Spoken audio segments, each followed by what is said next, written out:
YCPA service, and then come up with a final plan. And at various touch points along that process, we need to talk to the community, both to the existing riders as well as the general public. And we've done a number of different outreach events throughout this process already. And you see them as kind of two big inputs of public outreach. One kind of toward the beginning to understand needs, issues, what do the existing riders have to say, what does the community have to say about why they have or have not taken YCPA. And then another big push, which will happen in late winter, where we say, here's some initial ideas, what do you think? So what are we trying to get out of the plan? As I mentioned, ultimately we want to increase ridership. And to increase ridership, the service has to be convenient, it has to be safe, it has to be accessible, it has to be reliable. So what we'll be doing is looking at the actual alignment of the service, so where the routes are going, enhancing some of the physical transit infrastructure. So it's hard for me to want to take the bus if there's no shelter, if I'm having to wait out in the rain, if I'm not sure where the bus goes, so if there's no signage. Be financially responsible, so looking at what are some of the short-term things we can change in a cost-neutral fashion, as well as what are some more ambitious things we could do with the potential new revenue stream. So we'll be looking at both the short and the medium, kind of the longer-term scenarios. Kind of looking at transportation holistically, besides just you have fixed routes throughout the county now, but there's a lot of other ways to get people around, whether that be through kind of a van pool option, or thinking about, well, people need safe ways to get to the bus, so walking and bicycling as well. Kind of integrating the city, county, and regional network. So there's a fair amount of travel going within Yamhill County as well as outside of it. And several YCTA routes today do go outside Yamhill County. So looking at what should the connections be and coordinating with the other providers in the region to optimize service, reduce duplication, improve connections.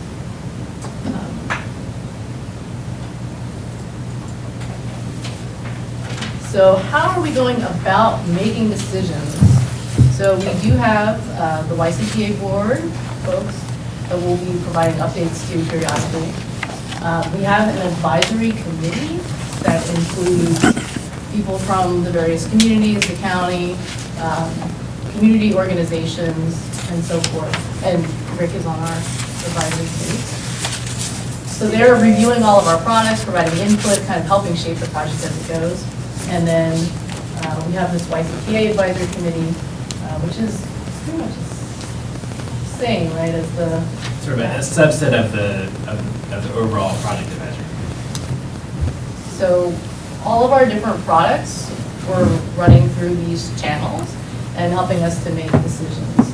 And I guess the big piece that's not on here is the public, which is also a key body.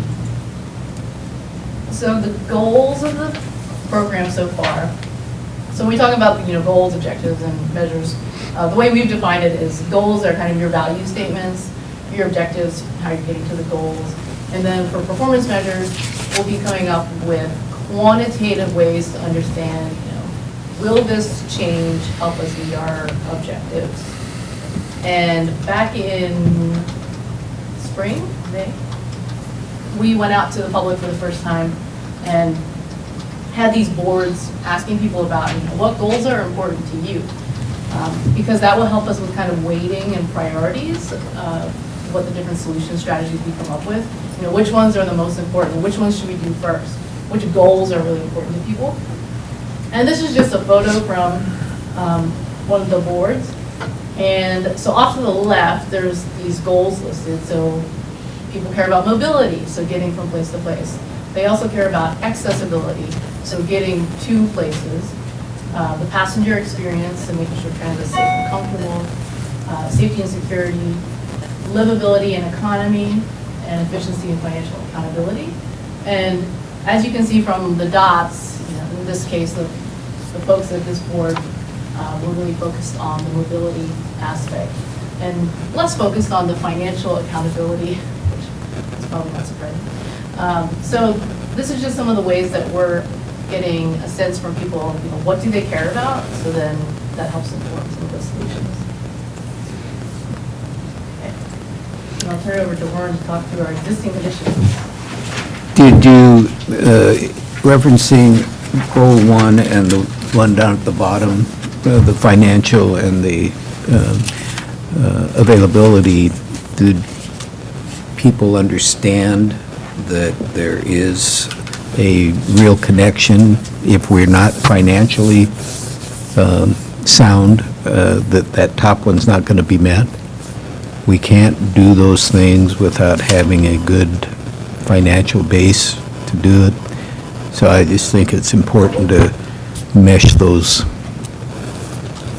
Go ahead, I'm sorry. Yeah. It's something we certainly recognize. I think people do as well. We only gave them like 4 dots to choose to place on items on the board. So I think they chose the things that really matters in the day-to-day life. Obviously that is Yeah. a concern. I just, when you're talking to the writers, that's a very critical thing, and I appreciate that. But if we have more money to do those things, we can make those other things happen a lot easier, too. So, I think we did the dot exercise with leadership, where, so, I don't know that it's necessary. probably get a reversal of those, We might but. I think, Cynthia, when we did, I know we did it on paper, and then I sent that to you, but I think there was, Stan, a little bit difference. There was more of an emphasis towards the currently financial and less, and so I think that's recognized from all the civic leaders, that is the big issue. That is a big issue. No, because I think we all want those things that are important to the writer, very much so, but we have to find out how can we do this in a fiscally sound manner, and we can't provide all things to all people, so we have to really narrow the scope of what we do in accordance with our financial circumstances. So anyway, I'm sorry, go ahead. And I think that whole exercise is really about helping us No. prioritize what the different options are based on what's important to people. So our plan is really grounded in a couple of things. As Stephanie mentioned, it's community input is really important, but we also try to take a very data-driven approach. These are some of the things that we looked at. Existing plans, we don't want to reinvent the wheel. Land use policies and codes from the local jurisdictions.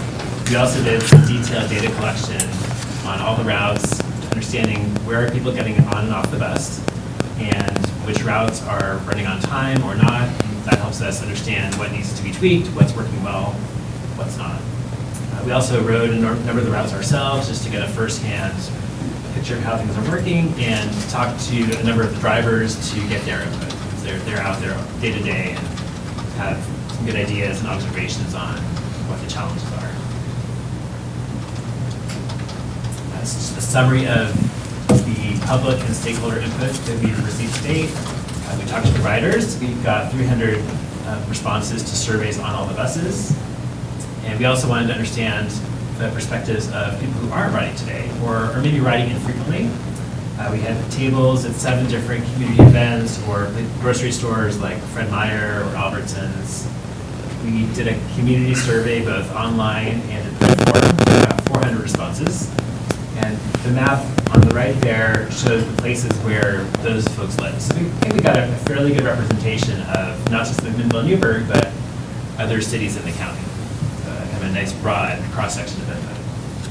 We also had 5 focus group meetings in McMinnville, Newburgh, with some social service agencies. Mr. Olson's facilitated a local government focus group, and I believe is also having an economic development focus group in addition to these. And so far we've had 2 meetings with the Project Advisory Committee, and there will be 2 more in the winter and in the spring. It's important to us to understand where people live and work, but also to look at some specific groups that we know use transit more often than others, or may have unique needs. So we looked at older adults, 15% of the county overall, but it's important to recognize that that's a growing segment of the population. So by 2035, that's projected to grow to 20% of the county. Those are folks that may have a harder time accessing stops over hills, and so it's a different type of need. People with disabilities, low-income folks, limited English-speaking population, so it's good to know where and what languages and where it's important for YCTA to reach out to people in Spanish, for example. One thing we observed is often these groups are concentrated in cities, but it's not just McMinnville and Newburgh. There are good representations of all these groups in a number of the cities across the county. It's important for us to understand different economic sectors. These are the percentages of the overall county jobs. A couple of these that are particularly relevant for transit are retail trade and accommodation and food services. A lot of these jobs have later evening shifts. It's not a market that the system serves well today. A lot of the routes end in the afternoon or very early evening. So that's one consideration going forward. Agriculture is another key sector. A lot of these jobs aren't in cities. They're perhaps on the highways or off the highways. And so one thing we'll try to do is have strategies to serve that particular market, which may be more of a van pool or a shuttle type market to get people from where YCTA stops to those work locations. And probably involving a lot of partnerships with employers to try to make that happen. These two maps show employment density in McMinnville and Newburgh. And that's where a lot of the jobs in the county are concentrated. Most of the major employers, the largest employers, are located in McMinnville and Newburgh. And the routes actually do a pretty good job of serving those concentrations of employment. That's in McMinnville, Central Newburgh, but there are some employers that aren't well served by the routes. So Cascade Steel is close to the route. This is one of the intercity routes that doesn't actually have a stop. Newburgh ADEC isn't located in close proximity to the routes. So this is something we'll consider as we're trying to design future routes, is to try to better serve major employers and other employment locations in the county.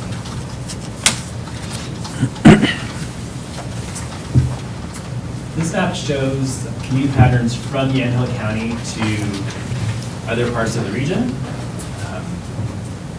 About 44% of county residents live and work in the county, and others are commuting out to the Portland area, to the Hillsborough area, to Salem, as well as to Grand Ronde. And these are actually the intercity markets that YCTA runs on today. So it is serving those major work commute destinations. And actually, as Rick highlighted earlier, Newburgh tends to have more of a commute into the Portland area, just that it's very close. And McMinnville tends to be more focused on the McMinnville area in terms of where people are working. This looks at the other direction, people commuting to Yamhill County. And very similar types of areas: Portland, Hillsborough, Forest Grove, Salem. Really, Portland and Salem are the two big commute markets to Yamhill County. And from our rider survey, we know that about half the riders are using YCTA to get to work. Some other statistics we got from the survey: most of the folks are walking to or from the bus stop, typically 10 minutes or less. Most of the riders use the system pretty often. 81% use it 2 or more days per week.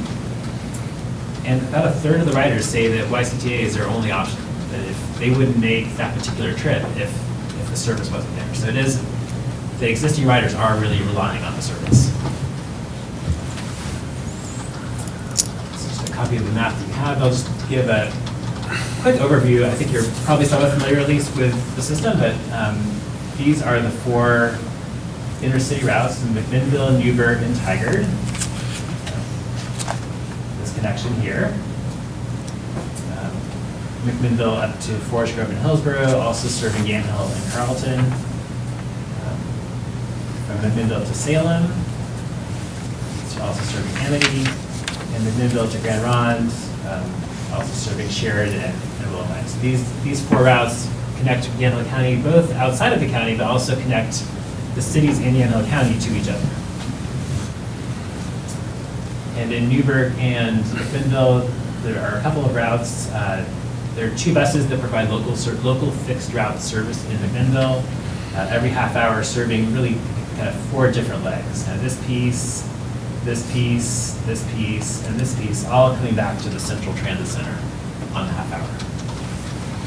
In Newburgh, there's 2 routes that are only served by one bus. So one bus does this route, comes back to the Thriftway Market, and then does this other route and comes back. And those are central points where local services can connect to the intercity services. And there are also dial-a-ride services in Yamhill and Newburgh. One type is 88 paratransit, and this is a required service that needs to be provided within 3/4 miles of the fixed routes. It's a federal requirement. It's been out around since 1991.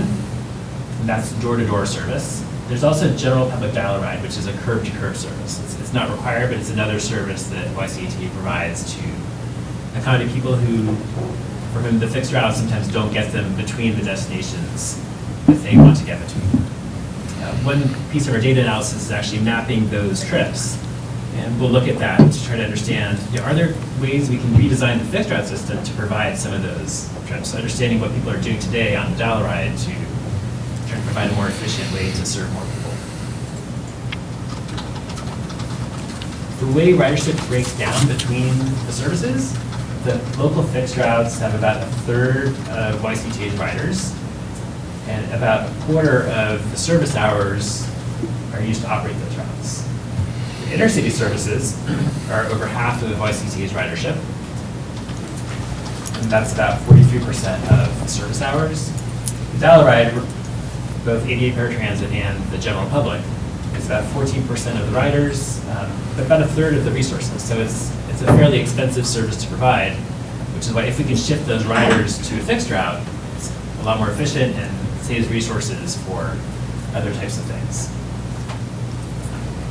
Productivity is a metric we often use to assess how efficient routes are.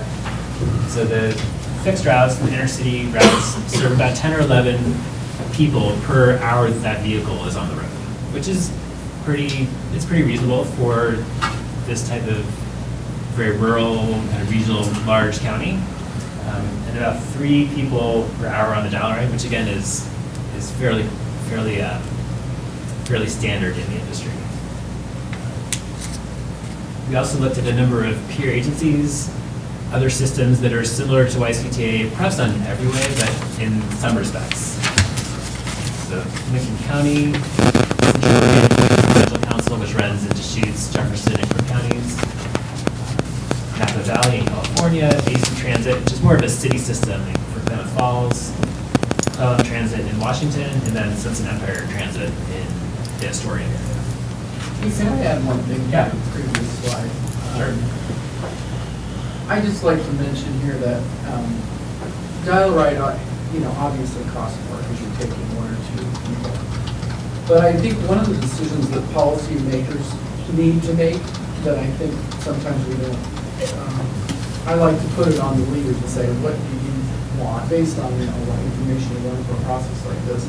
But some communities, they really, the social service side of the equation is very important. And even though it costs more, you might say, okay, from an efficiency, productivity standpoint, it's not, it isn't great. If you look at fixed route, it's, productivity is 11 or 12%, but a dial-a-ride is only 3. If you're only looking at money, you could say, well, we don't want to do any dial-a-ride. We should have all fixed routes. Well, but the truth is that isn't necessarily the way you might want to choose it to be for your community, because sometimes maybe you have a large, and we do in this county, have a fairly large population of people who need door-to-door or curb-to-curb service. And even if we improve the local fixed routes and the intercities and made them, really convenient, we still could have a big, large group of population who wouldn't be served by them because they couldn't get to the bus stop or they couldn't. So it's just one of those things that's always challenging to balance. It is, and we did hear a lot from the rural folks that they really want more dial-a-ride.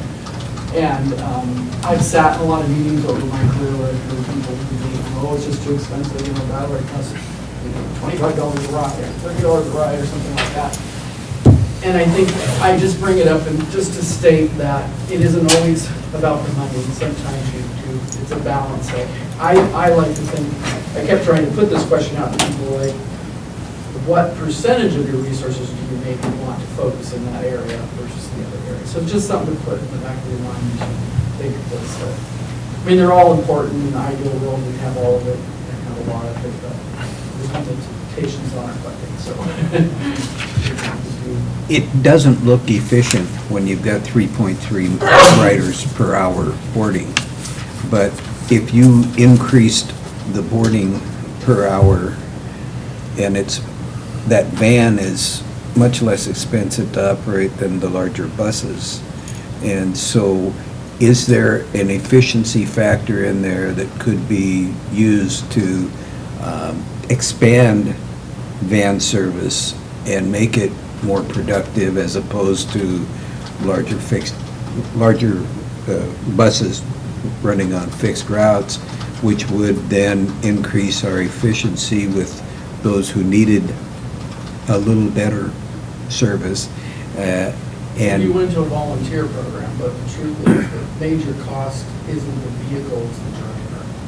So you still have to pay the driver whatever you pay them, whether they're driving a little bus or a big bus.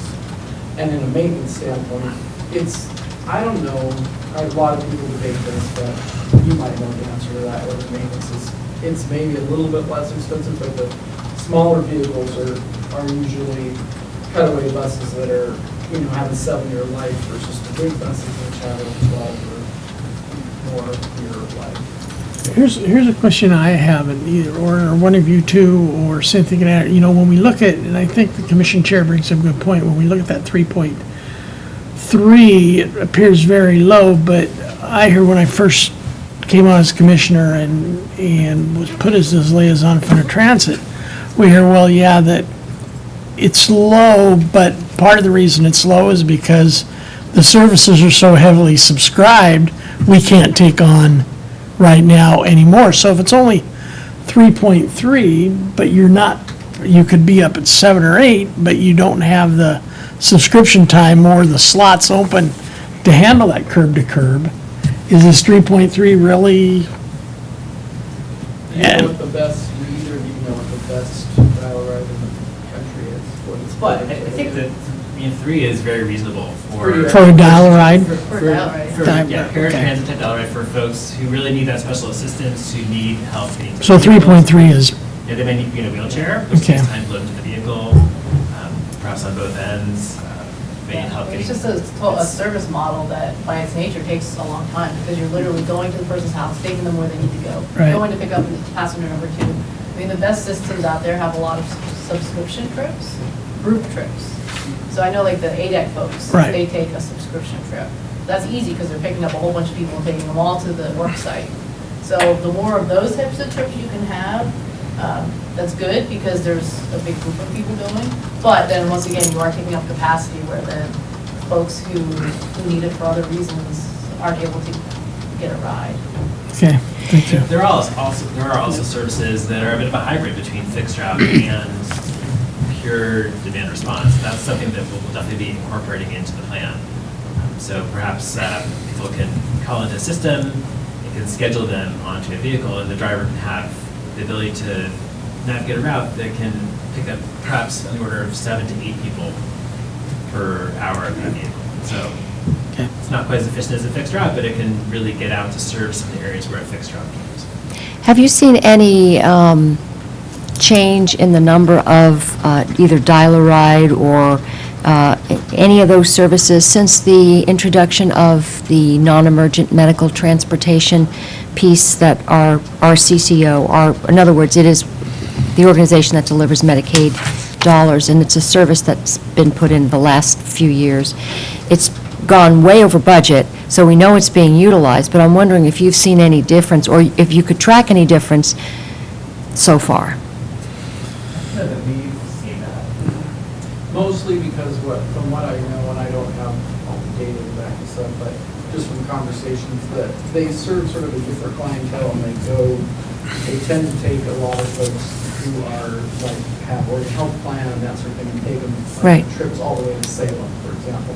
So their service model and their boundaries are different than ours. So we haven't seen the, ability to help their clients or for them to help our clients. We did ask the question if any of our clients met their criteria for the other, but that wouldn't help the CCOs, because then we'd be adding customers to their list. Right. And they would prefer we help their customers, and I don't think we have a lot of ability to do it, because we don't serve the same area either. So the other thing is, I know that years ago, and I don't know if they're still doing it, but the city of Sandy was using a private jitney service, where in other words, they were not using a regular transit system. They found that it was more cost-effective to use a private, a shuttle bus that was going around picking people up and dropping them off, than it was for a system kind of like ours.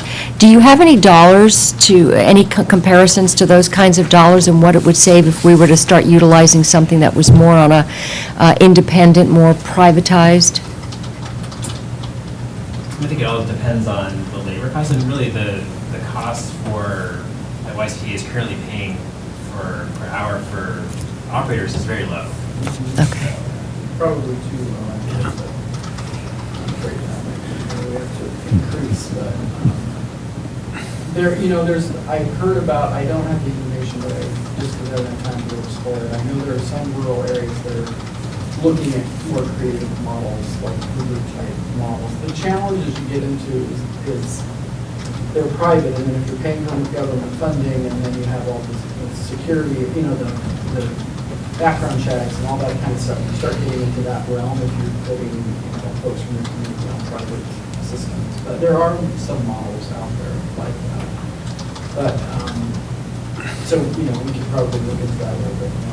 Yeah, I'd love to see us at least look into it. I know in the New York metropolitan area, they've had something since forever, which is basically called local car services, which now is like half the price of Uber. And what it is, it's just a local car service where people are using their own vehicles to pick people up and drop them off in the neighborhood. And so you could get a ride for $2 or $3, and it's somebody who's going to be there in a few minutes. This has been going on forever. And I'd love to see us, because I know we're having problems in the rural areas, and it would be, it would be something that people could perhaps use more than they can use this. I do think that incorporating Lyft and Uber type services into the plan as a strategy is definitely something that we'll consider. There's a lot of partnerships that are being forged between transit providers and these transportation network companies or providers. So there's definitely, I think, room for that type of service to bring people to transit or serve certain areas where it's just not practical to run transit service. I'd like to just make a quick comment. It was mentioned briefly, but it was kind of that intermodal nature of, say, a fixed route bus service. So wherever the bus stops are or going to be in the future, it's kind of that interconnection with the local jurisdiction and making sure there's sidewalks to the development, that they're ADA friendly, that there's a good transition maybe near a bike route or something like that. So it's kind of like making it easier for folks to use the fixed route. I think Cynthia touched a little bit on the dial ride as well. If someone's not needing such great, care to be put in there, that making that connection, and it's great because then the local jurisdictions kind of plan for it, so they need that kind of stuff. But I know in all the transit plans I've been working on, it's kind of like getting that connection together from the county and the cities. Just a great group of folks, so transit's part of the conversation when they're doing that type of planning. And they can get it in their codes, kind of through the development process, that kind of stuff. So that's something they're looking for in the project as well, not just for the existing stops, but future stops. And it also applies to shelters and the lighting and safety and that kind of stuff. Didn't need to be read. That's You were doing so well. all good points. So I want to show you a few maps of how the system is being used today. These are from the boarding counts we conducted on the routes. This is a map of Bentonville to highlight the northern portion of Route 3. One of the biggest dots on this map is the Winco Walmart area. It's one of the major stops. Some of the challenges, particularly on Route 99, are large parking lots. Difficult for folks, especially older folks, to navigate through those parking lots to the actual front door of some of the stores. one of the strategies that we'll be looking at are more of a shopper shuttle type service that perhaps can pick people up and bring them to the front door of the stores to try to meet some of that need. Some other big destinations in Minville, Community College, Department of Health and Human Services, the hospital area. Also an area where there's potential to serve more of the uses that are just to the west of here, or to the east of here. This is a map of Newburgh, and you'll notice that there aren't a whole lot of boardings here. There actually are a lot more boardings in Newburgh on the intercity system.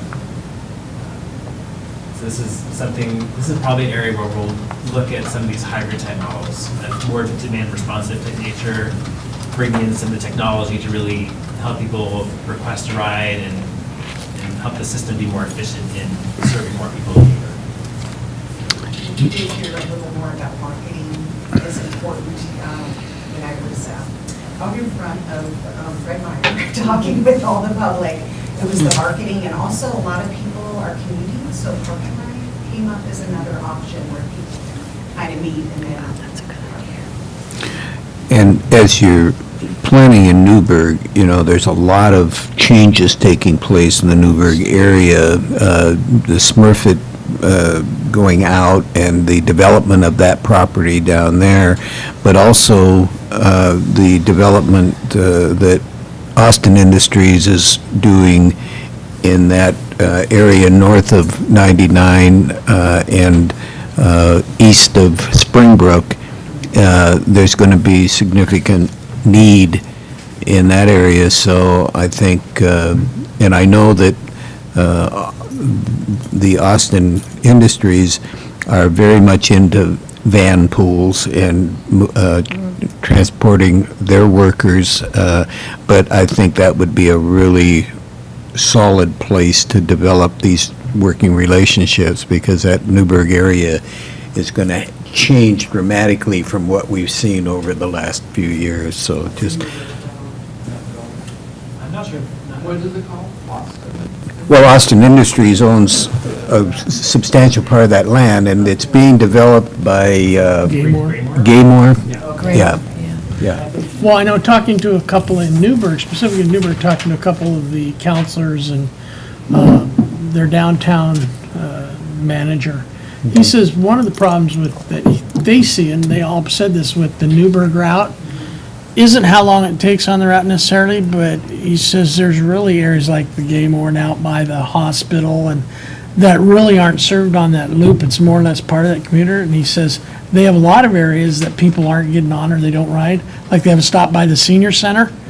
Well, but there's a lot of the other areas of town that aren't, it's like south, that aren't even covered. They can't, you know, it's within a half a mile or a mile to work. So Newburgh is the one that I think needs some additional tweaking Yeah. of either. I think the fixed route systems in Newburgh need to be really reviewed Yeah. significantly, but, go ahead, I'm Yeah, I sorry. was going to touch on this later, but these are some of the areas in McMinnville and Newburgh where we've identified, based on looking at both existing population employment and future plans for development, the need for more service in the northeast part of Yeah, Newburgh, that's- as well as the southern part of the city.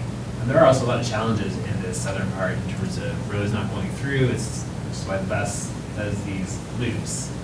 It has to get back on the highways, quite a bit of congestion. Hopefully the bypass will improve some of that. And I think the bypass has probably contributed to some of the low ridership.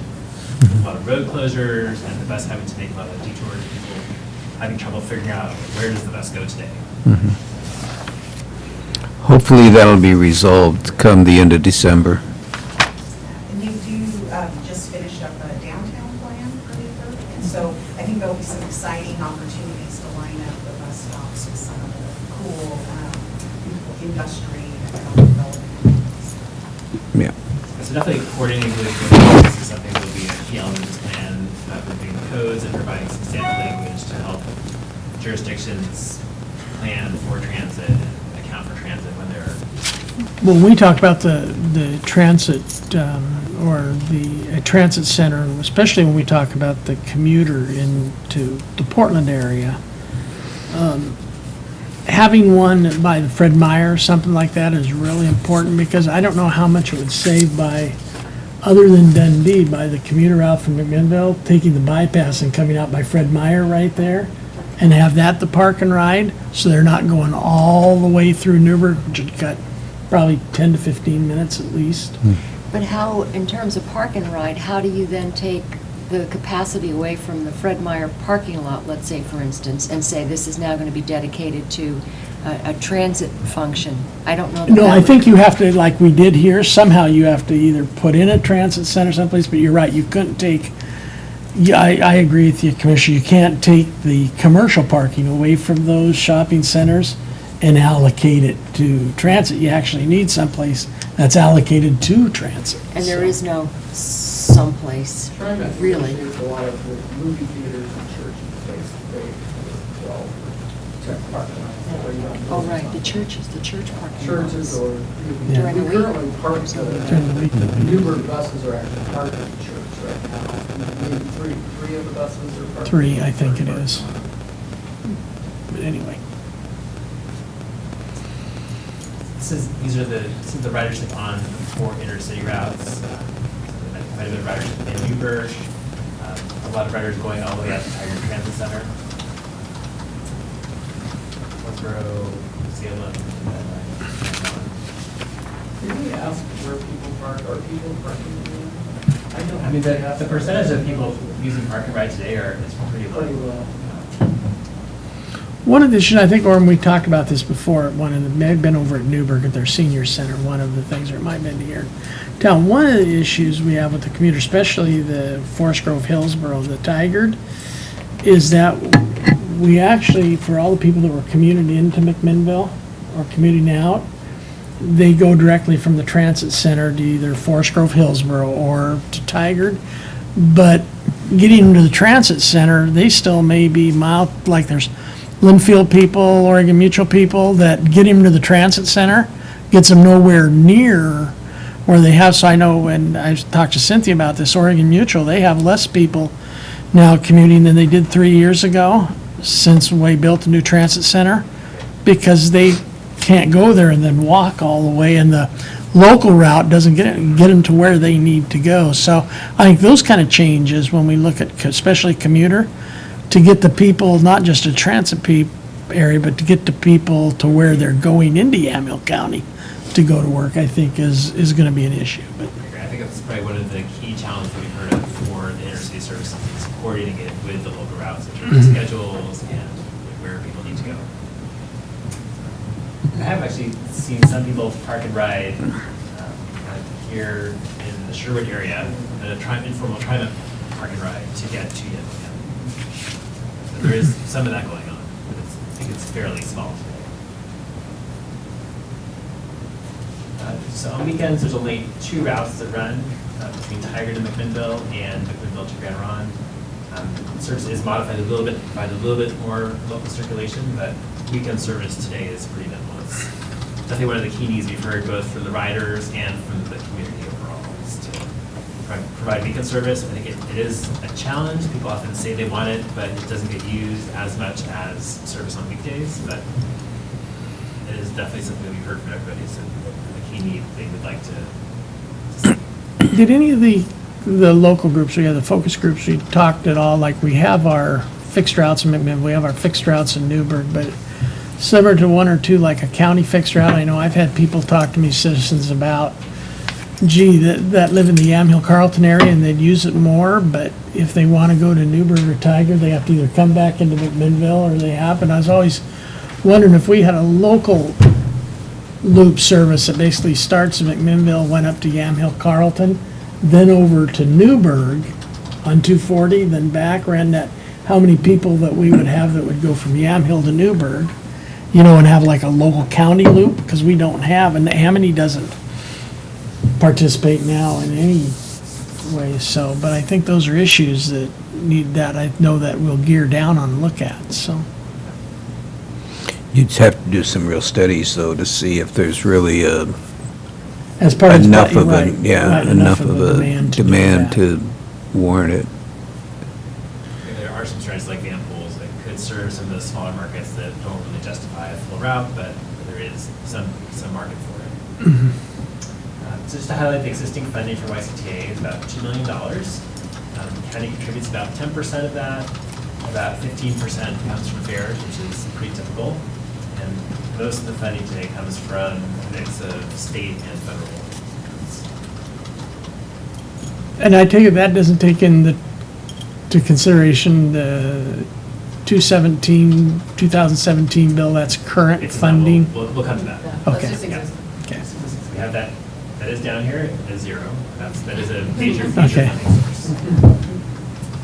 Just to show you where that fits in with some of the peers, it's pretty much really typical among some of the other agencies, although some of these agencies do have improvement plans that they probably will take advantage of in the future to increase their funding.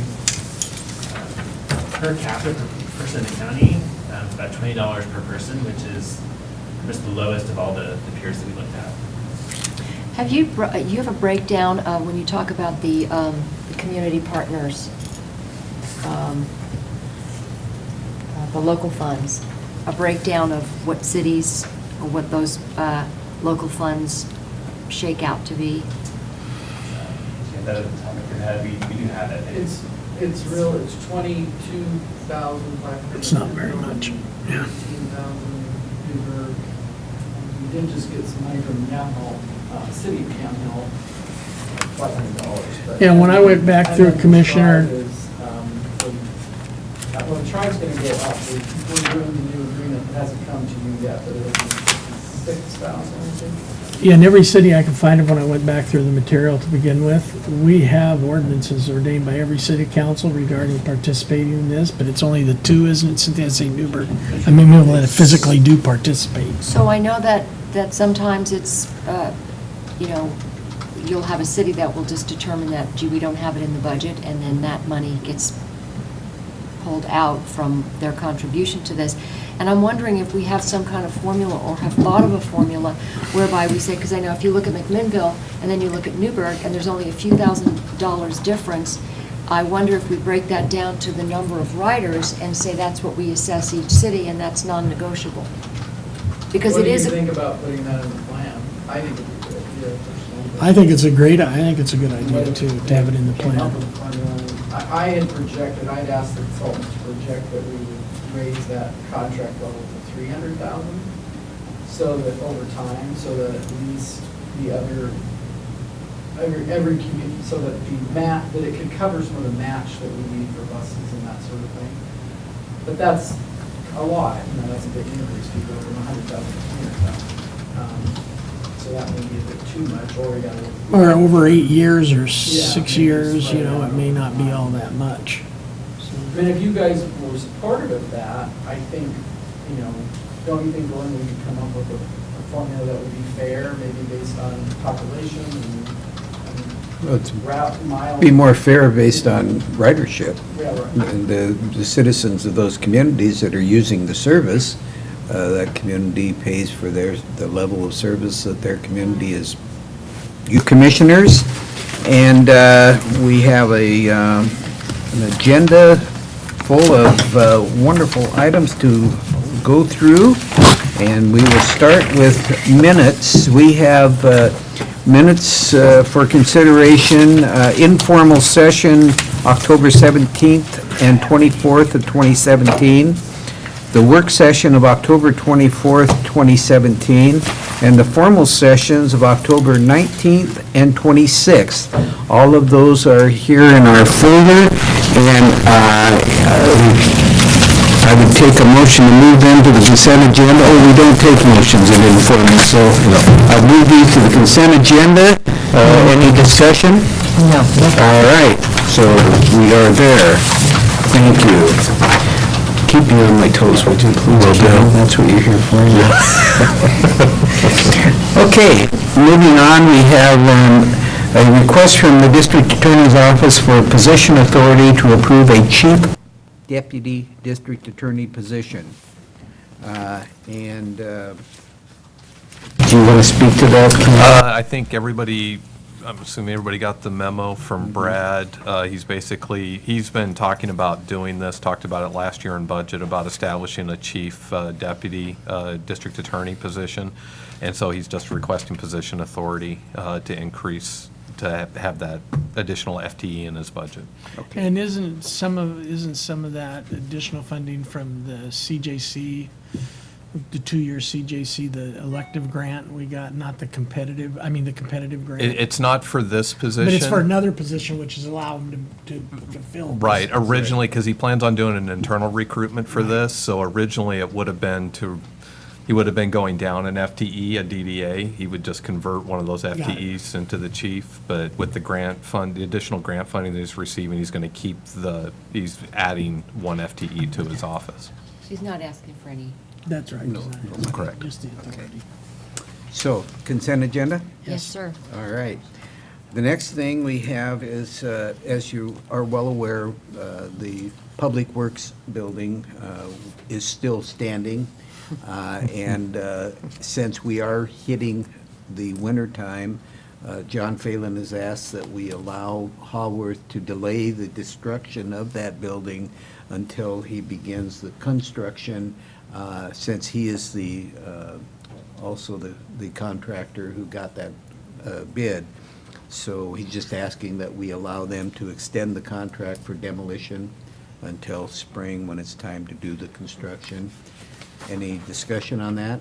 No, the only discussion I have is I'm all for this, because I realize you don't want to do it in winter. But I believe this is either the second or third time we've extended this. Hopefully, this will be the last time we will extend it, but for this, Well, the because. contract to construct it is, he has to have it done by September of 18. Yeah. And so he does need to get this teared down. Well, I know before he that does it. I think that's gonna throw that contract in jeopardy, because if this is until May to tear it down, construction's gonna take more than 3 months. Well, I don't know. to do It's- it, The but- building itself is a basic metal construction. Yeah, so I don't know, but based on that, I'm all for the winter. I don't want those guys being outside either in the winter, so throw it on the consent. Okay.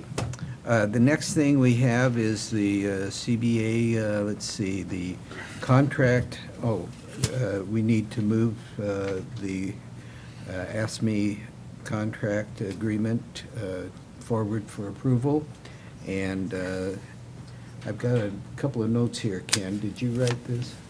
It's Or not was my that handwriting. Christian? Or that was you? Oh, okay. They're for me.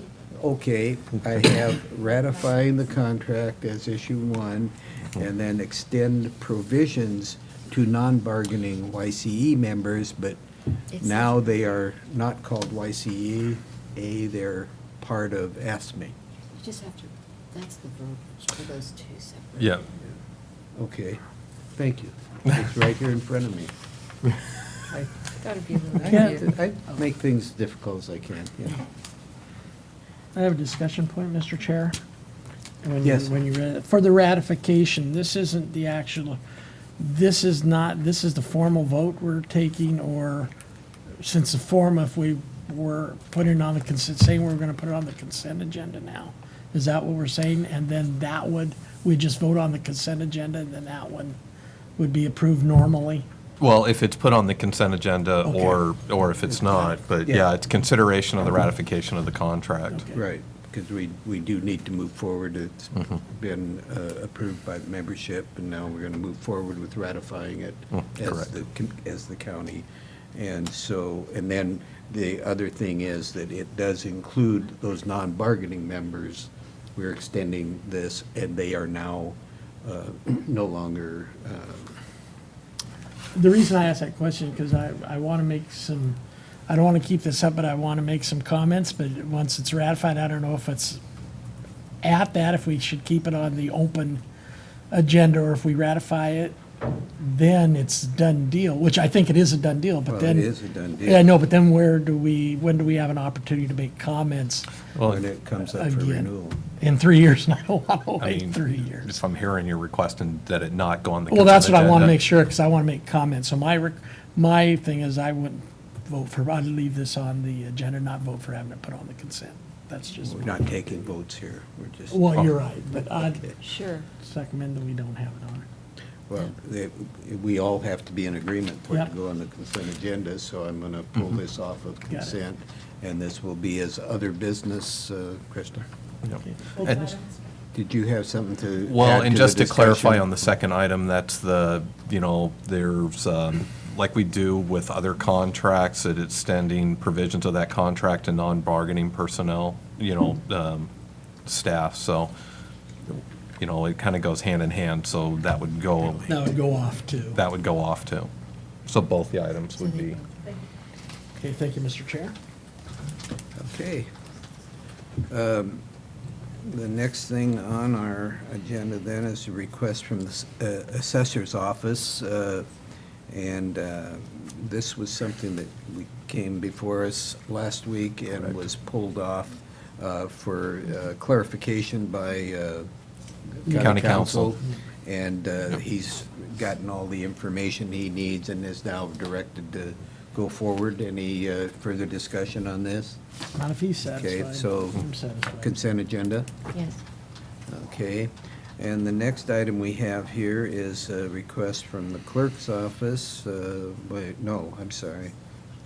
This is from Yeah, that's the Christian. same one. Oh, That's okay. request to clerk's office. Yeah. No, this one I've got in front of me. Let me find the clerk's office then. This is on the utility easement, is that the clerk's office? Purchase agreement, Did we have a copy of the? clear ballot voter tally system. Yeah, okay, let me get down to that. Christian didn't bring it down, so it might not be in the folder. But that is another one that it was just a clarification We question saw it from legal last time. counsel. We saw Not it in the last folder. time, and Yeah. county council asked for it to be pulled, but we don't think it was added to the agenda Okay, folder. I don't have, okay. That's why you're not finding it, so. Fine. I just want to make sure it wasn't me again. No. It was county so- council. All right. So we do have a request from the clerk's office to approve a purchase agreement between Yamhill County and Clear Ballot for a voter tally system in the amount of $144,449. And no further discussion. We'll move that to the consent agenda. All righty. The next item I have is a request from Health and Human Services. Mary, did you No, want to? there's one Easement for between Yamhill City Water and County Light. and Water and Light. Yeah, the easement.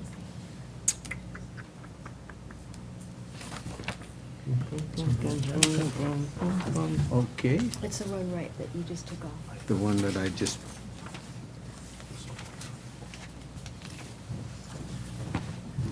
Okay, that got attached.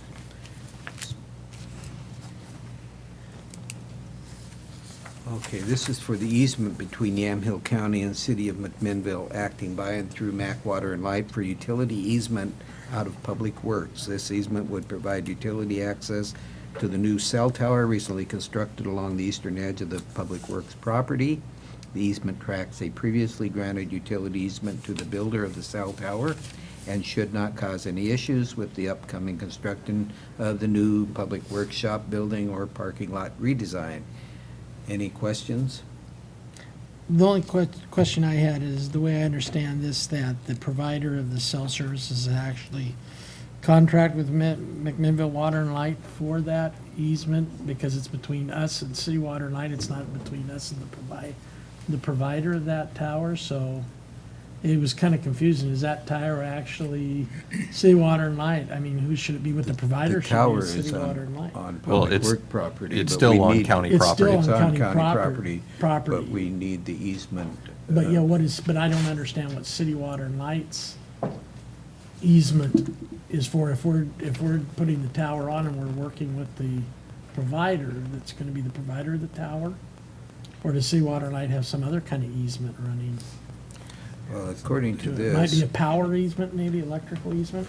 Todd, do you have anything on this? I do not have any, I have not been working with this easement at all. Okay. Christian said that even though this is If you want me to- approved, it is on hold modifying. the If you city's- want, I can look at that and you can go on and you can come back to it. Very good. The question on the floor is why it's necessary, Right. given the fact it's so And why with Water and Light? Yeah. involved. Okay, thank you. Now we'll move to the one from Silas. Mary, do you want to address this? This is real simple. This is perhaps the simplest one we'll ever get out of Health and Human Services, and that is basically they had $700 allotted for the TTRS homes, and now, as you know, we're opening up the crisis respite program, and that'll be opening up this month. And that is to simply take $100 from the $700, reducing TTRS's petty cash to $6, and then just putting $100 for starters in the crisis respite program home. Do all petty cash funds, Commissioner, do all petty cash funds need to be approved by the Board of Commissioners? They have been in the past. Okay. It just seems like it's $100. I mean, but if that's the way it has to be, that's the way it is. I think it's more of a record It bookkeeping is. type of thing. Bookkeeping and just Consent. oversight. Yep. That's all. Petty cash can, I know. pretty soon you're talking real dollars. That's right. It's not petty anymore, right? Okay. The next item is the request considering the approval of a letter of support to reauthorize the Secure Rules School Program and the PILT program.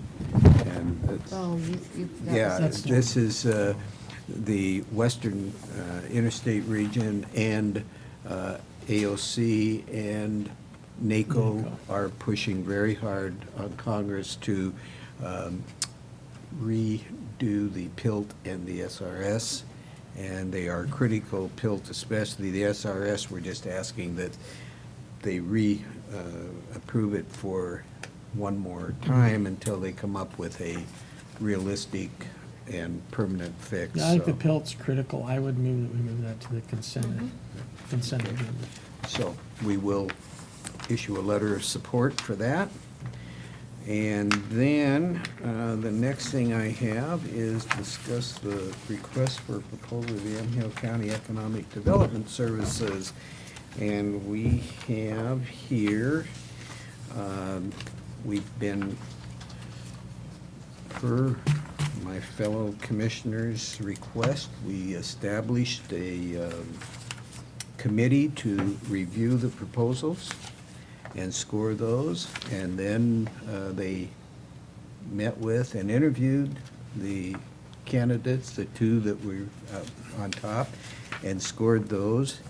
And so I would like to move forward with accepting the proposal of our committee, since that's what we established it for, and approve their top selection. I'm just a little concerned with the committee, not necessarily because I know we had one that didn't score, we had one committee member who didn't even show up, so 2 of our 5 committee members were staff.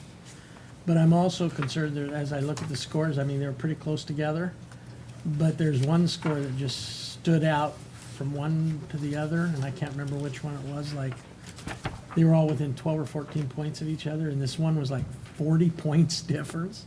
And so I need to understand a little bit more, but I thought what we were going to discuss was whether we want to finish this process, and if we wanted to bring him back in for an interview, because I understood we were going to score him ourselves also, because we got the scoring sheets and everything to score him. So I guess I'm a little confused whereabouts. Are we just approving their recommendations now? Are we approving how we're going to get to our decision? I think, my understanding is that they were advisory to the board, and that we were going to take their input because they were just neutral parties. Mm-hmm. We had more relationships with SEDCOR and MEDP, and then we were going to take their recommendations under advisement.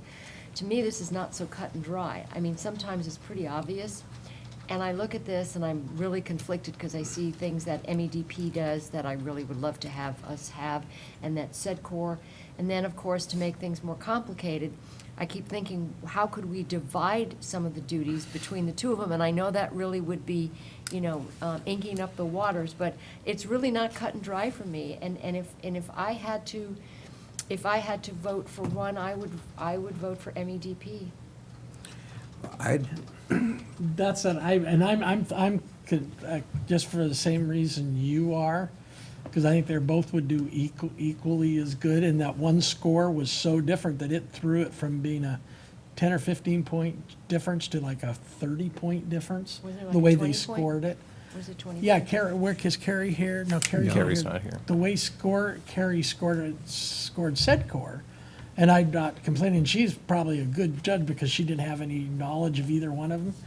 But if I look at everybody else's who scored SEDCOR, the difference between MEDP and SEDCOR was like 12 points. Hers was like 40 points difference, and it's like, she had to either see something, or what is it that, so I thought your same thing, that we were gonna take it under advisement, we were gonna discuss it.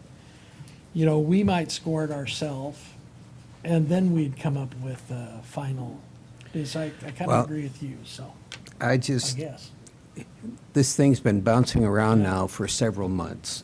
We should have made a decision on this a long time ago, and it's very frustrating that we are supposed to be representative form of government. We were elected to make some decisions, and I think we need to make some decisions. We need to move forward with our economic development plans, and we've got people sitting in the wings waiting for us to do something, and I think we should do it. Now, if we could have interviewed the two finalists 6 months ago and had this put to bed, we had this committee review it, the scores are there. My personal opinion is that MEDP is a very, very extremely competent and extremely good system. They're McMinnville-centric, and I think that they can grow beyond that, I have no doubt. But we have a company in SEDCOR that has 454 members that are spread across a broad spectrum of different sectors. And I think they bring to the table what we're looking for in Yamhill County is a more extensive inventory of opportunity. That being said, I'm one vote, and I'm just looking for direction here, but I do want to get this thing moving forward. And I guess I would I have a just, question for Ken, but you go ahead first. well, I was just going to weigh in because if I'm hearing correctly, I'm hearing two commissioners that, you know, because we have to be cautious with the RFP language, and so it seems like you have a committee that's provided a recommendation on some scores, and it seems like if you wanted to not go with the highest score in that would be to schedule a second interview and then score them yourselves. I think And that's that- what I thought because of the last time we went through something like that, that's exactly what we were going to do. So we didn't bake ourselves into a corner. But I thought, you know, and I've been asking for 2 months since we first started this process, to get us a schedule from then to the end of the year when all these dates had to be. And I believe one was that we were going to make the final decision by the 1st of December. We were going to award it by the 15th of December to take effect, give them 2 weeks to do the paperwork and take effect the 1st of January. And those were the dates that I saw. So if those aren't the right dates, Well, I just know, I don't- personally think we've wasted a year. That's my opinion, and I just would like to see us get off the dime, make a decision, and move forward. So if we're going to invite them back for a second interview, let's get it scheduled and get this thing done. well, and I thought Fair that's enough? what our schedule called for. Well, I thought that's what our that schedule was not called my for. understanding, Yeah. so, but anyway, at this point in time, if that's the wish of the committee, I'm going to pull this off the agenda. And I'm just pointing that out, is Yeah. if it's the desire of the Okay. board to go with, other than who the committee scoring-wise recommended, to make sure that with the process of the RFP would be to do an interview that's scored. Two of the commissioners want to do that, let's Right. get it set up and let's I move know, I do, forward I and do. get it done. Okay. Okay? Thank you. And I'd like I guess, can we add to that, I'd like this done and so we can ready to decide have the interviews and everything done by the 1st of December. I mean, so we could stay on those dates we were given. So- I agree. Okay. Okay, Todd, do you have, can you tell us why Water and Light is a party to this easement? No, yes, Mr. Chair, it looks to me like we granted an easement for the constructor of the cell tower, to use it as a utility easement, but not to MAC Water and Light. And they're the ones that are actually going to be putting the line to the tower. So they also need an easement. And Okay. I believe it's as simple as that, and if it's any different, we can pull it off of the, Does that satisfy your Yeah, question, that's, Commissioner? I Okay. recommend we Makes go to sense. consent agenda. Okay, Thanks, so Todd. moving this to You're welcome. consent agenda. Thank you, Todd. Okay, and now we get to, I had Public Works update. Was there one for a piece of art before There's that? one more Oh, there is. on page 2. I'm sorry, I had already art. rolled that over with the other one. Yes, I do have. This is a request from Steve Rupp. They would like to place a piece of artwork done by Steve Tyree, a local artist, a sculptor, and we have pictures of two different pieces here, and I'm not. I think it's the same picture, two different photographs of the heron. The heron. One just shows another work behind it, but I think it's the heron. It's the heron that we're looking at placing, so, and the piece will be installed for a period of 2 years with an honorarium of $750, which at this time, the MDACPA Public Art Committee is planning to pay. So it sounds like. Yeah, it we've would had a be- piece of art on that slab before, so. Yeah. Correct, Yeah. and that's the other part of the proposal, is Yeah. they're putting it in the same place where there was Yeah, art in there's front of the already clerk's office before. pads there. So without consent agenda? Yes. Okay, so we're good. And just a comment, Steve Tyree does some amazing. He does very good work. So, Okay. all right, with that then, the only other thing I would ask for is commissioner comments. Well, being the lateness of our meeting, and we want to go back, transfer that, I will hold my comments off. I'll hold my comments off. Commissioner Stewart? I'm just gonna, yeah, I'd really like to do an update and a discussion on those foreclosed properties. We've got two separate parcels in Dayton, and then the one on Lafayette, and just wanted to go over the developments and have your input on that, but we'll have to maybe schedule it as a work session. You want to put that on for next week, or? No, next week, yeah. Not next week, we don't have a meeting. We don't have any No, we meetings don't next have week. any. Okay. If you want to drive back up here, you could do A that. week after that, maybe we could do that. And keep in mind, because we start running into holidays as well. Yeah, okay. All right, We well, don't have holidays, Karen. anyway, What's a holiday?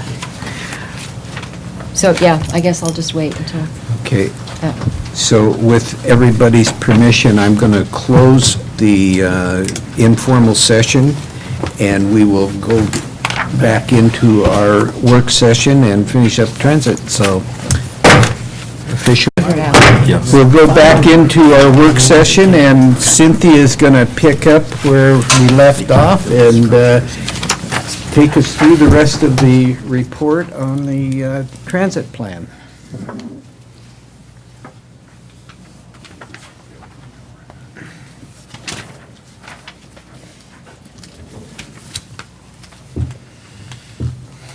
Some of this, they mentioned that, according to our peers, that our cost per capita is low than most of our peers. And the cost per hour, as you can see, the blue bar is Yamhill County, and we're $54.38 cost per hour. I do think most likely this will, have to go up we are having a hard time retaining drivers, because the pay range starts in the $14 range. And in my letter to First Transit, they have been trying things like $1,000 bonuses and various things to try to get more people to apply. But I'm expecting, and I think as we plan for the future, we probably need to realize that, we may be a little too low in our cost per hour, and to do a little bit more to, so I can see that could increase. One good piece of news, I think, out of all the information from the outreach and the surveys, and, I've participated in a few transit plans, and actually to get 700 responses is not bad, so it's better, I worked pretty hard in my other processes, and we maybe got 200, and this time we got 300 writer surveys, last time we got 400 online responses. And most people are actually pretty pleased with the service. They, you know, the perception, the green is excellent or good, and then the kind of peach colored is, that doesn't look the same as it does on my screen. So the light brown is fair, and then the darker brown is poor. And then you can see driver courtesy, system easy to understand, overall service, bus being on time, condition of bus stop, and easy transfers. It's, you know, it's actually Cynthia, better than I have a question. Do you notice that when they got these, and I think the number we got of the surveys was just amazing too, but one thing that the piece of this that is missing to me is that, did they, when they did those, did they capture any kind of demographics like age and, because this, you know, or one of these, if I look at all the good or if I look at all the poor, are those coming from a certain segment of our ridership? Because we did include in all the surveys, yes, I don't know about age, but it has. Senior, disabled, or, Yes, and I yeah. think it also has income levels. Okay, because So- that's missing, that's important. If you want to Yeah. know that, I can have, Okay. there's a more detail that I can get from Warren. Okay, thank you. So, what did we learn? What did people who ride the service say that they would like to see us do when we implement any new service? And you can see that a lot of people said they want weekend service, they want more frequent weekday service, and later evening weekday service. And then, of course, better bus stops. That was pretty consistent both amongst riders and also non-riders. Could you go back to that? Yeah. The very bottom one is be on time. Yeah. Yeah, that's, And I understood this is a major problem with It people is that that- we're not on time. I have to say, I'm a little bit surprised because I think. Weren't we just having this conversation? well, yeah, and, yeah. And this maybe is, they were riding a route that's on time. Because the one, yeah, because maybe it's community, because the one showed that what, the letter that went to First Transit showed over 40% or 50% On the Route weren't. 44, just The one mostly route, yeah. 3 and Route 44. So this is a summary of all. of yeah, them. and. That's what I- I'm thinking. I was, Yeah. I was It doesn't just make sense, taken yeah. back because we had this discussion the other day about our bus routes and the time, and I'm looking up there, and that's the bottom thing.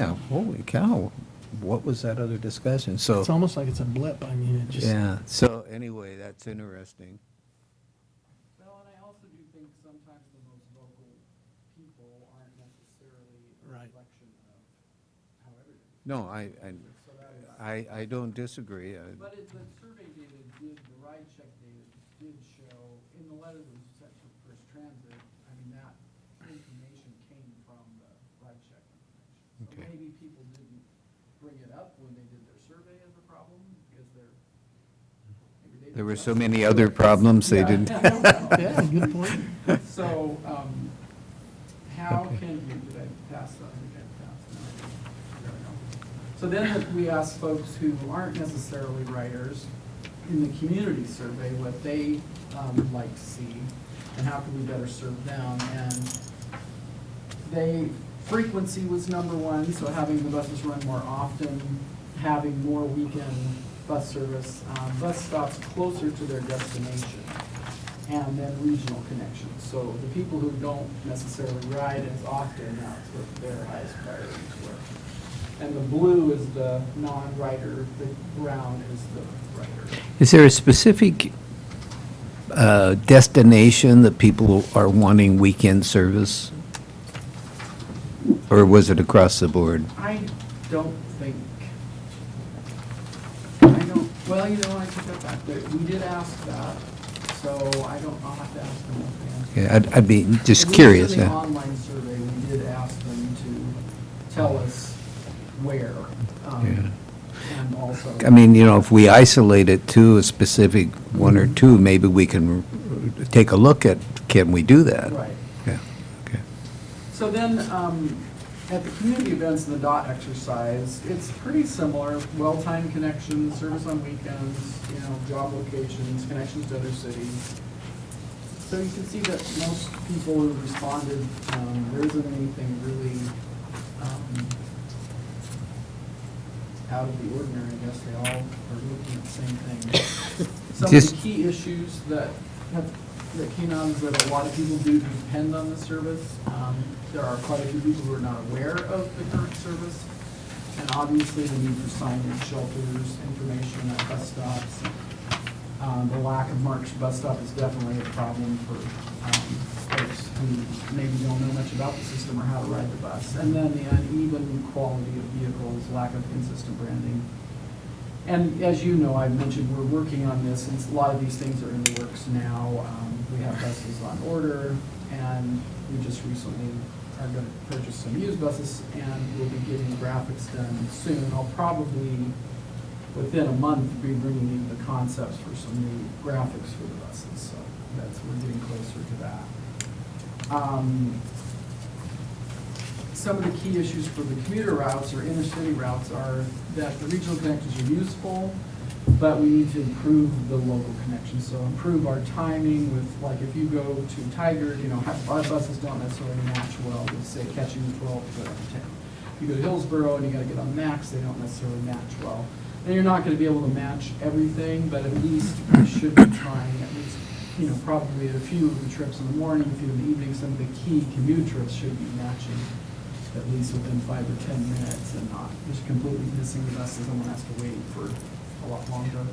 Congestion is obviously a problem. I think when the 44 was designed, it was different. The traffic was different 5 or 7 years ago. And so some of the problem with the 44 being so late is definitely due to congestion and due to construction and due to all the things going on in D and Newburgh. And then making YCTA visible outside at the connecting point. So if you currently ride Max and you want to catch the YCTA, you get off Max, you have no idea where that stop is. And it actually is rather confusing when you call dispatch and they tell you how to get there. It's like, oh, well, look for the tree on the corner of, blah, blah, blah. There's no way that people can't figure it out. So it's a little bit of a challenge. Local service route alignment is pretty good, but there definitely does need to be changes made to the schedules and some of the route designs. As we already talked about, there are some areas within Newburgh where we're missing schools, we're missing some new work sites and some upcoming development. Obviously, weekend service and later service is desired. And then transitioning some of the flag stops to more of a fixed stop would probably help quite a bit. And then when I was at Newburgh yesterday, I suggested that, probably there does need to be a transit hub or a transit center of some sort in Newburgh other than Knapp's Thriftway.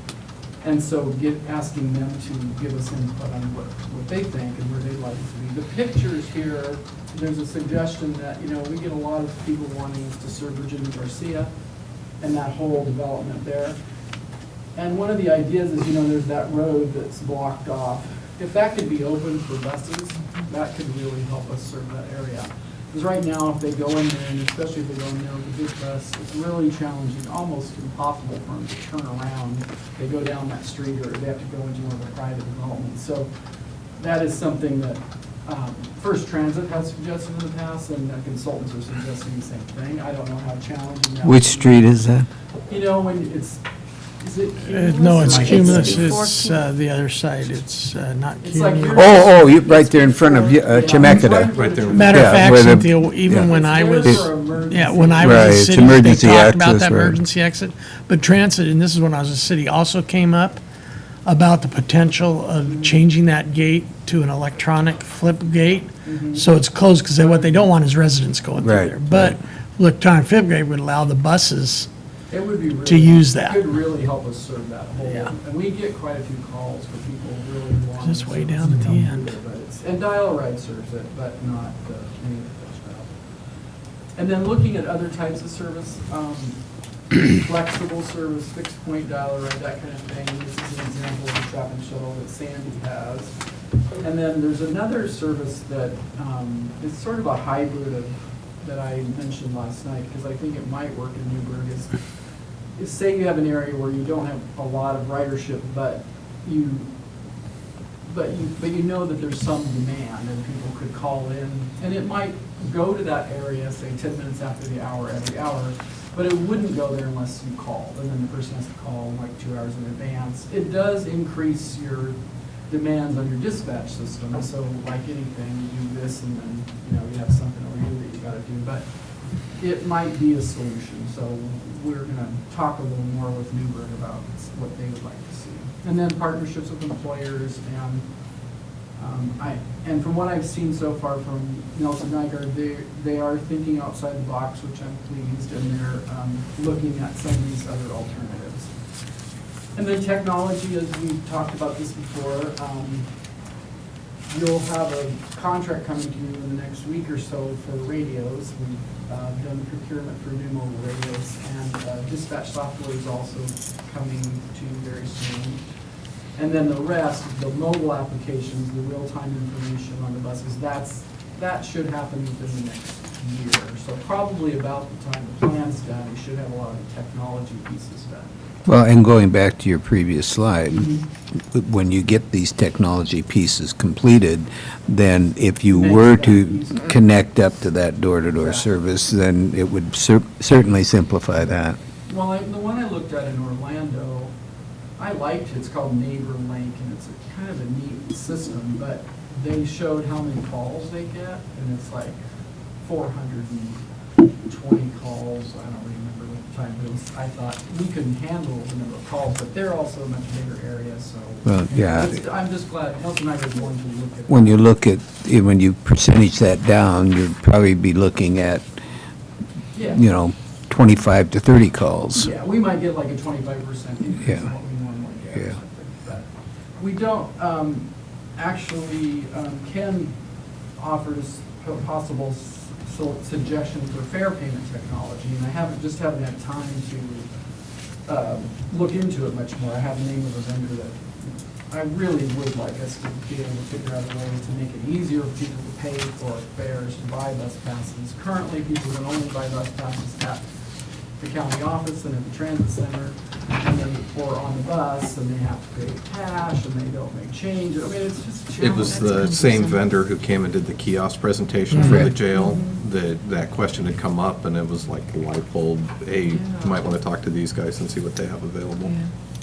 Because I don't think we can afford, TriMet just went to their new fancy, hop pass, but we just don't have the funds to join that, I don't think. So maybe something like this, because it could save and be a very useful tool. I'd love to see us do travel training, volunteer driver program, but those two areas are a bit staff intensive, and there is a Portland program that does travel training, but I don't believe they come out to Yamhill County. They do the 3-county area, and they will come out, and basically what travel training is that say you have a senior center or a whole group of seniors who've never ridden the bus, they'll actually bring somebody down, it's sort of like a bus buddy program, and teach them how to ride the bus, take them on the bus, take them on trips, do the whole thing. And it's great. I mean, it's wonderful, and I think people learn how to do it, and I'm a total fan of it, but it's very time-consuming, and you've got to have the staff to do it. It might be a potential grant project, maybe. That would be a good grant project. Or it might be a great grant project for one of the cities to do, because then they can help the seniors in their community. The volunteer program, we have the one in Yamhill Carlton. And there's been suggestions, as we've done all these meetings, people saying, oh, that's the solution, you should have one in every community. And I would say, good idea, but you gotta figure out how they're gonna be managed, staffed, and how you're gonna oversee them. So those will probably come up, I would guess, if we have another public meeting, people may say, hey, this is the solution.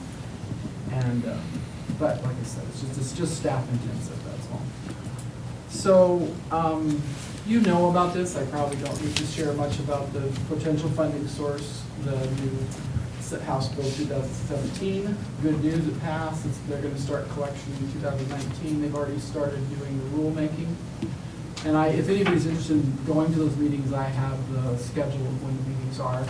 I would like to go to them, but I don't know whether they're all of them. But they'll be making all the administrative rules about how that is handled. But that one Will bad you- news, in my opinion. Go ahead. As you get that schedule Mhm. and you look at the ones that you can or cannot make, So make sure would you we all make do sure that. that you let Commissioner Olson know, and that then he can pass that on to Commissioner Sterrett or myself, because we do need to be represented and focused on how we are, how we're faring in the distribution of those dollars. No, we're not on, I tried to get on the committee, but I didn't end up getting on the committee, but I think just going and listening is good. I think we, the county, has a better, ours is not as, what's the right way to say this? We're kind of like a mini TriMet in the sense that we're the governing body, we're gonna get a certain percentage based on the payroll tax throughout. Some of the smaller systems that are within the 3-county area, that's really, I think, where a lot of the debate is, because it'll be how do they handle the funding that flows through TriMet to all of the smaller systems like Canby and Malala, or not Malala, but Canby and Sandy.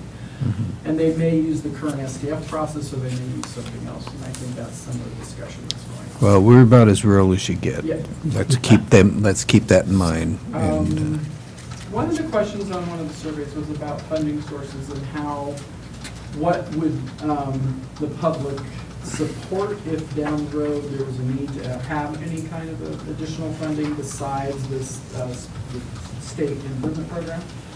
And what the preferences, I'm not going to go, there was a whole list of things from service contracts, utility fees, property tax, motor registration fees, gas and tax, et cetera. And the community survey, the preferences were for a product-specific tax, followed by a vehicle fee and/or payroll tax. So those were the three that were the Most popular. The most popular Yeah. amongst the survey participants. Any tax that somebody else pays. Yes. Okay. That's probably right. So as you know, I don't have to spend much time on this, but density is obviously one of the key factors in determining how much transit service an area can support. And typically, you need 3 to 6 households per acre, or 8 to 16 persons per acre, and 4 jobs per acre to support hourly service. And Yamhill County, we fall about in that area. We're a bus every hour, kind of fits our density. And we're offering service at about that level in most of the area. So this was a slide Oren showed you earlier, the potential areas for additional service where we have gaps that we need to fill with and I'm sure they will address that in their proposal for service. So the next steps are they're going to be looking at the various strategies, and they're going to look at cost neutral, relatively low cost changes, and pretty much create kind of a financially constrained approach versus one that's like, okay, if we had all the money we wanted, what would we do? They're going to gather input from the project advisory committee and the public, and then they'll come up obviously eventually with a detailed plan, the capital piece, and then the final draft transit plan. And it looks, from a scheduling standpoint, even though we sort of were a little behind in the beginning, we're kind of caught up. I think we're going to end up meeting the schedule of about a year from now. The plan should be complete. Unless something happens that I'm not aware of right now, I think we're on target to finish. A year Because our from now? original date was July Finish on 1st, time. wasn't it? I think that was the, I think July to September was always the time frame, wasn't it? September 2018. Right, the contract expires October 31st, 2018, so there's a little bit of cushion there, but it's good to kind of think of adoption, like in September, a month or two ahead, and close the project out at that time, so, but yeah. So August to September, we want to have this wrapped up, do the final reviews with the Board of Commissioners, go over Yeah. The next project advisory committee is in January, and then there'll be one more after that. There'll also be one more outreach, probably more like an open house, once they've come up with kind of the potential Overview. strategies, they'll have that out. They'll get more input from the public before they come to the final. The one thing that I think, well, maybe we can talk about it later. I was just gonna say the capital side of things, I don't know that we really if they're gonna address that, but I do think it's something maybe we should have a conversation about, is, long-term, what are our capital needs? Are we gonna wanna continue to have our vendor, like a contractor, provide the maintenance facility and the offices, or do we ever have to expand the transit center? I mean, if you're looking out 20 years, it might be something worth thinking about. And I think they will address that, but I don't know that we have enough money in the scope to do much with that, other than just maybe identify some of the needs. I think that in our scope, we have, they'll probably say, well, you could probably use, some partner rides and a transit center, but I don't think it's gonna go much beyond, just identifying some of the long-term needs for capital. They'll have the short, the medium, and the long range. Yeah. So we'll have it within 20 years, a 20-year plan. It's kind of a hallmark of a transit plan, it's an operating plan, it's trying to get a good look in the future, so if there's any unneeded decreases, you have a better plan. House Bill 2017, you get extra money, so now you can strategically put it in a better place for the next couple of years, 5 years from now. And you're going to be our advocate at ODOT to make sure that we get the funding. Yes. We're lucky, because you're getting a transit development plan at the very right time when we got this. And so you're actually doing this whole strategizing process of what you need to do and when. So you'll be able to spend the money really well. And I know that's one of the requirements, is to have some kind of planning, transit planning process or plan there, so when they give you the money, Yeah. better So with it. when So those, you are ahead. when these discussions come up, you go, McMinnville's ready, Exactly. right? I think one of the things I brought There you up, go. one of the things I brought up to Cynthia, and I think it's very critical, and I think Nelson Nygaard, our consultants, are doing a very good job, but to me, it's very critical as we move forward with the draft TDP and the final TDP, that we need to put some, not only as the commissioners, we need to put some dates that we can hold their feet to the fire. Says, if you're gonna be done by the financial thing by March 1st, by March 1st, we expect it to be done. And I think since I've been on, I've seen a few little slippages along the way, which now have slipped more and more, and I think Cynthia's doing a great job. I think our consultants do a great job, but if you don't have certain dates that you're managing to, you're gonna manage not to get to those dates. I mean, that's the fact of life, so. And the transit plans are so heavy compared to all other Yeah. plans in that first step, because you're doing all the survey work and the community outreach, and so we're constantly learning at TGM on trying to get that right amount of time. Yeah, and TGM is doing a very good job, too. They're doing a very We're good learning, job, because too. it's Yeah. a new type of plan. Right. It's a little different than the transportation system plans like you just went through, so. This was just an extra slide they had that showed sort of what their crystal ball as far as what we think funding could look like as you look out into the future years. So I thought I would share that. And it includes, some estimates for the state transportation improvement fund at the bottom. Cynthia, have you heard anything more, or maybe on as they're developing the OARs, for House Bill 2017? Right. What some of the restrictions, or what kind of restrictions there's gonna be put towards that new money, what you can spend it on, what you can't spend it I haven't on? heard yet, but I did just get an email like yesterday that was, I believe, the minutes from their first meeting they had, which was I think their first meeting was October 24th or something like that. So there may be something in there, but I'll let you know. I'll pull Okay, it yeah, up. and whatever meetings there, even though you go, I'll probably wanna go to some of those That's fine. too, so just make sure you send, then I can pass on to their commissioners too. So I think that's it, and I think the one thing that I should mention just is that, actually, a lot of feedback has been positive, and even a lot of, the system, even though it needs some tweaking, it needs some fixing, pretty efficient compared to a lot of other systems out there, so it isn't, it obviously needs some work, but, It's not totally broken. no, it's not. I mean, I think, it's done a good job, and as Naomi said, the timing is really good for the fact that we're doing the plan. I'm glad that it's happening now.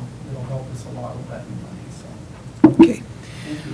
Well, I thank you very much for the update, and Naomi, thank you for being here to Thank share you. with us. And if my fellow commissioners have no further things to bring to the table, I will close this work session.